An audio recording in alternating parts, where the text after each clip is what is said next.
महाराज जी, भगवत गीता में एक श्लोक आता है, उसका अर्थात है जो मनुष्य कर्म में अकर्म देखता है और जो अकर्म में कर्म देखता है वो मनुष्यों में बुद्धिमान है, वो योगी समस्त कर्मों को करने वाला है। महाराज जी, इसका आश्रय क्या है? प्रकृति में हर समय क्रिया होती रहती है। जो अकर्म में कर्म देखता है, मानो आप बैठे हैं, कुछ नहीं कर रहे, लेकिन कर्म हो रहा है। अंदर देखो हो रहा है ना, मन ये भी प्रकृति का है, बुद्धि ये भी प्रकृति की है, चित्त ये भी प्रकृति का है, अहम ये भी अंतःकरण धर्म है। हर समय क्रिया हो रही। अकर्म में कर्म, आप कुछ कर तो नहीं रहे, अकर्म है बाहर से, लेकिन अंदर से देखो हो रहा है ना, हो रहा है।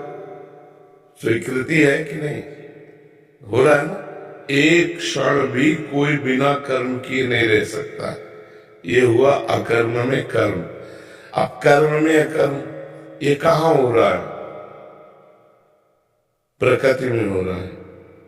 तुम कौन हो? परमात्मा के अंश हो।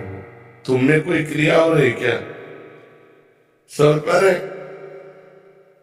कर्म में अकर्म, अकर्ता।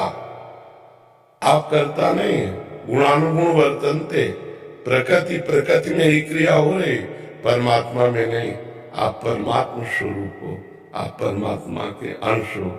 तो कर्म में अकर्म और अकर्म में कर्म। बाहर से कोई क्रिया नहीं हो रही, अंदर से परीक्षण किया हुए अकर्म में कर्म। और जो क्रिया हो रही वो प्रकृति में हो रही, गुण गुण में बरत रहे, प्रकृति प्रकृति में बरत रही, परमात्मा में कोई क्रिया नहीं हो रही। समझ पा रहे ना? वही यथार्थ देखता है, सत्य विषय यही देखता है।